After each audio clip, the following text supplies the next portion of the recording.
선한 양심을 깨우라. 베드로전서 3장 18절에서 22절. 그리스도께서도 죄를 사하시려고 단 한 번 죽으셨습니다. 곧 의인이 불의한 사람을 위하여 죽으신 것입니다. 그것은 그가 육으로는 죽임을 당하시고 영으로는 살리심을 받으셔서 여러분을 하나님 앞으로 인도하시려는 것입니다. 그는 영으로 옥에 있는 영들에게도 가셔서 선포하셨습니다. 그 영들은 옛적에 노아가 방주를 지을 동안에 곧 하나님께서 아직 참고 기다리실 때에 순종하지 않던 자들을 말하는 것입니다. 그 방주에 들어가 물에서 구원받은 사람은 겨우 8사람밖에 없었습니다. 그 물은 지금 여러분을 구원하는 세례를 미리 보여준 것입니다. 세례는 육체의 더러움을 씻어내는 것이 아니라 예수 그리스도의 부활을 힘입어서 선한 양심이 하나님께 응답하는 것입니다. 그리스도께서는 하늘로 가셔서 하나님의 오른쪽에 계시니 천사들과 권세들과 능력들이 그에게 복종하고 있습니다. 샬롬. 사순절 첫째 주일 일부 예배에 오신 모든 분들께 우리 주 예수 그리스도의 은혜와 평강이 충만하시기를 축복합니다. 지난 주 수요일을 제-수요일이라고 부르며 사순절이 시작되는 날입니다. 지난 주 수요일부터 시작해서 주일을 제외한 40일간의 기간을 사순절이라고 부릅니다. 이 기간은 예수님의 생애와 십자가 사건, 주님의 고난과 희생을 기억하고 묵상하는 시기입니다. 그런 의미에서 예수님의 부활하신 날을 기념하는 안식 후 첫날인 주일은 기쁜 날이기에 사순절에서 제외되었습니다. 따라서 오늘 역시도 주일이기 때문에 예수님의 부활을 의미하는 기쁜 날이지만 사순절 첫째 주일이기에 조금 더 사순절의 의미와 사순절을 살아가는 우리 삶의 자세에 대한 이야기를 오늘 본문의 말씀과 함께 나누고자 합니다. 사실 기독교 신앙의 시작은 바로 이 사순절과 밀접한 관계가 있습니다. 기독교 신앙이 시작된 이유는 2000년 전에 예수님께서 당신께서 예고하신 바와 같이 정말 장사한 지 사흘 만에 죽음에서 부활하셨기 때문입니다. 죄와 사망의 권세를 이기시고 영생의 소망이 되셨기에 많은 사람들이 진정으로 예수님께서 하나님의 아들이시고 이 세상을 사망의 굴레에서 벗어나 구원하실 메시아인 것을 알게 되었습니다. 그래서 초기 기독교의 복음의 메시지는 복잡하지 않았습니다. 죽음에서 다시 사신 예수 그리스도가 진정 하나님의 아들이자 하나님이시고 구원자라는 사실을 믿는 부활신앙이 바로 복음이었습니다. 메시아이신 예수 그리스도를 믿고 그분의 가르침과 삶을 쫓아가는 것이 기독교 처음의 신앙이었습니다. 그러면서 예수님의 생애와 가르침에 집중하게 되고 그 후에 예수님을 더 깊이 알기 위해 예수님의 오심을 기다리는 강림절과 탄생을 기념하는 성탄절이 제정되게 되었습니다. 따라서 의미 있는 부활절을 준비하는 사순절의 기간은 우리 기독교 신앙에 있어서 매우 중요한 시간입니다. 강림절과 성탄절이 예수님의 성육신을 기억하는 시간이라면 사순절과 부활절은 예수님의 고난과 희생, 십자가의 사랑을 기억하고 독생자 예수 그리스도를 우리에게 아낌없이 내어주신 하나님의 사랑이 얼마나 큰지 묵상하는 시간입니다. 이 한없는 하나님의 사랑이 바로 복음입니다. 바로 요한복음 3시 16분의 말씀입니다. 하나님께서 세상을 이처럼 사랑하셔서 외아들을 주셨으니 이는 그를 믿는 사람마다 멸망하지 않고 영생을 얻게 하려는 것이다. 이런 의미를 생각하시면서 이 사순절을 더욱 의미 있게 지내시는 우리 모두가 되시기를 바랍니다. 교회에서는 누가복음 성경 필사 프로그램을 통해서 예수님을 더욱 깊이 있게 만나는 시간을 준비했습니다. 이뿐 아니라 성경 통독이나 개인 특별 기도 시간 등을 작정하여 예수님의 삶에 동참하는 귀한 사순절이 되시어 이번 부활절의 은혜가 그 어느 때보다도 감격적인 순간이 되시기를 축복합니다. 오늘 본문의 말씀은 사순절 첫째 주일에 주시는 성서 일과를 따른 신약의 서신서입니다. 특별히 이번 성서 일과의 말씀은 물에 관련된 말씀으로 이루어져 있습니다. 창세기에서는 노아의 홍수에 관한 말씀이, 복음서에서는 예수님의 세례에 관한 말씀이 나타나 있습니다. 그리고 오늘 서신서 말씀인 베드로전서 3시 18분 22에도 노아의 물과 세례에 관한 말씀을 주시고 있습니다. 우리의 죄를 씻겨주시는 예수님을 묵상하는 사순절 기간의 첫째 주일에 참 잘 어울리는 말씀입니다. 본문 18절의 말씀에는 우리가 잘 알다시피 예수님께서 우리의 죄를 위해 죽으심을 말씀합니다. 18. 그리스도께서도 죄를 사하시려고 단 한 번 죽으셨습니다.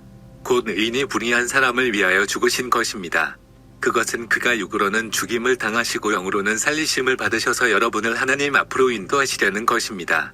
의로우신 예수님께서 단지 불의하고 죄인인 우리를 위해서 기꺼이 죽임을 당하신 것입니다. 이것은 죄를 미워하시는 하나님의 원칙 때문입니다. 하나님은 결코 그 어떤 작은 죄라도 간과하지 않으십니다. 모든 죄는 다 하나님 앞에 심판을 받아야 하고 대가를 치루어야 합니다. 이것이 바로 하나님의 공의입니다. 의로우신 하나님 앞에는 그 어떤 죄도 그냥 지나칠 수 없습니다. 이러한 공의의 하나님 앞에 우리 인간의 삶은 너무나도 연약하고 죄로 인해 결코 하나님 앞에 나아갈 수 없는 불쌍한 영혼들입니다. 우리가 하나님 앞에 나아갈 수 있는 방법은 오직 예수님의 의로우신 보혈의 능력뿐입니다. 오늘 18절의 말씀과 같이 예수님께서는 모든 인류의 죄를 사하시기 위해 단 한 번 죽으셨습니다. 그리고 그것으로 충분합니다.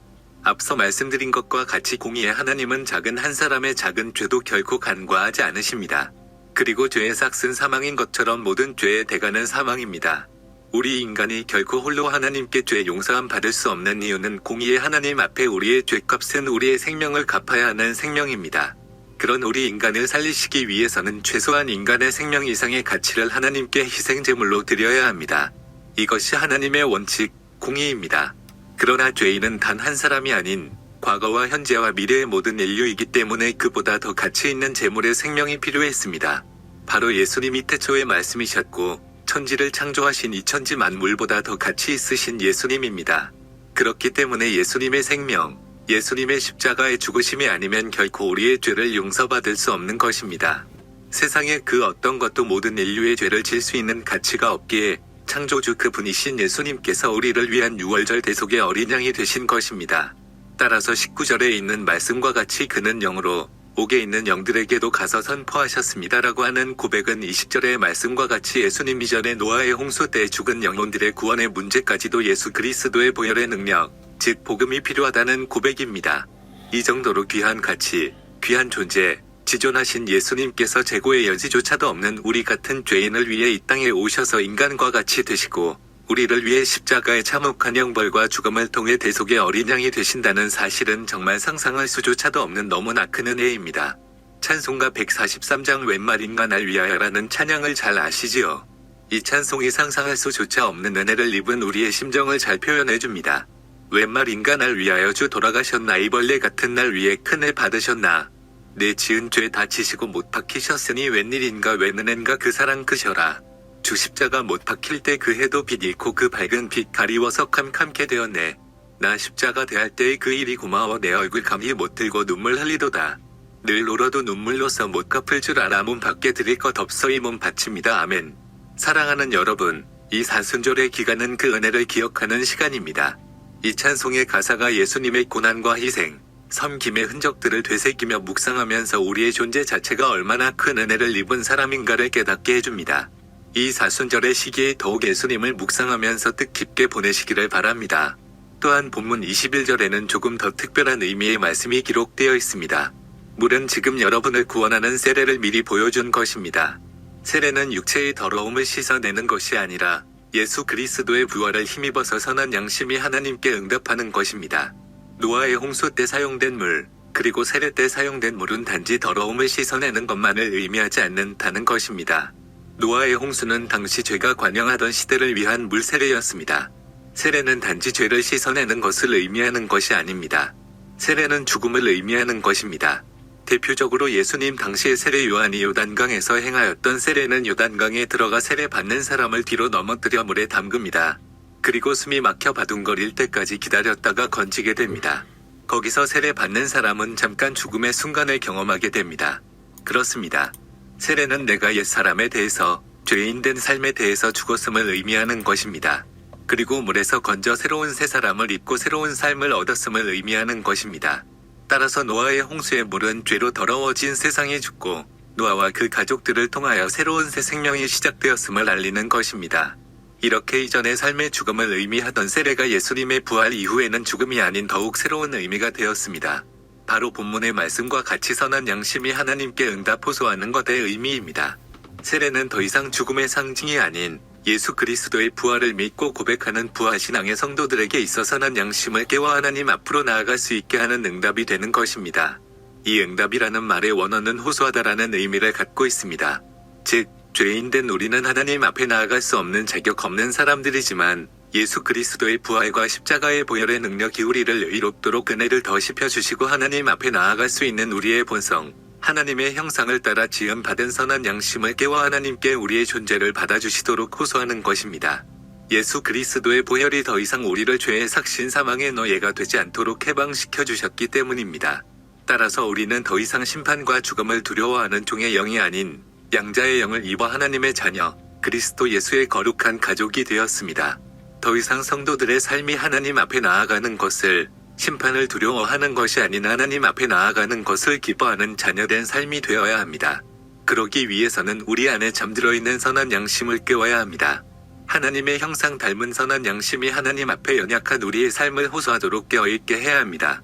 어린아이들이 학교에서 하는 과학 실험이 있습니다. 책받침 위에 뿌려진 철가루로 실험을 하는 것입니다. 이 철가루는 그저 아무것도 아닌, 아무런 반응을 보이지 않는 말 그대로 철가루에 지나지 않습니다. 하지만 책받침 밑에 자석을 갖다 대기 시작하면 이야기는 달라집니다. 철가루들은 자석에 반응하여 바짝 서게 됩니다. 그리고 자석이 이끄는 대로 어디든지 따라다니기 시작합니다. 우리 안의 양심도 마찬가지입니다. 아무리 하나님의 형상을 따라 지음받았다 할지라도 죄 안에 갇혀 있으면 그것은 아무것도 아닙니다. 반드시 예수 그리스도의 보혈로 우리가 죄의 자유함을 얻어야 이 선한 양심의 의미가 있습니다. 또한 죄사함을 받았다고 해서도 끝난 것은 아닙니다. 잠들어 있는 선한 양심 역시도 갇혀 있는 것과 같이 아무런 의미가 없습니다. 이 양심을 깨워서 움직이게 해야 합니다. 그러기 위해서는 우리의 삶의 선한 양심의 근원이 되시는 예수 그리스도를 모셔야 합니다. 우리의 삶이 예수 그리스도와 함께 동행해야 합니다. 그렇게 되면 잠들어 있던 선한 양심이 반응하여 깨고 함께 따라 움직이며 반응하게 됩니다. 그래야 비로소 하나님 앞에 서 있을 자격이 없는 인생일지라도 선한 양심이 우리를 위해 호소하고 응답하여 하나님의 자녀로서의 삶을 살게 하시는 것입니다. 사랑하는 여러분, 이 사순절의 기간에 여러분 안에 잡들어 있는 선한 양심, 곧 예수 그리스도의 형상을 깨우시는 귀한 나들이 되시기를 축복합니다. 그렇기 위해서는 바로 매일 주님을 묵상하며 주님을 내 마음과 내 삶 가운데 모시는 것입니다. 항상 주님을 의식하며 주님의 임재를 느끼며 살아가는 사순절이 되어야 할 줄 믿습니다. 우리의 선한 양심이 잠들지 않고 깨어 하나님께 응답하는 시기가 되시기를 축복합니다. 예전 아버지 아들 손자 3대 이상이 같이 살던 집에서는 아침마다 언제나 발걸음을 조심해야 했습니다. 아직 할아버지가 기침하지 않으셨기 때문입니다. 그리고 집안에 할아버지가 계시기에 말과 행동거지를 늘 조심스럽게 하고 거친 말이나 급한 행동도 삼가하였습니다. 왜냐하면 집안에 할아버지의 존재감, 어른의 존재감이 강력하였기 때문입니다. 이와 같이 우리 모두의 심령에도 주님을 귀하게 모시는 귀한 사순절 기간이 되기를 바랍니다. 우리의 중심에 주님을 모시면 그분의 강력한 임재가 잠들어 있는 우리의 선한 양심을 깨어 주님의 자녀답게 살 수 있도록 우리를 주장하실 것입니다. 그 선한 양심이 성도와 세상 사람을 거룩히 구별하여 줄 것입니다.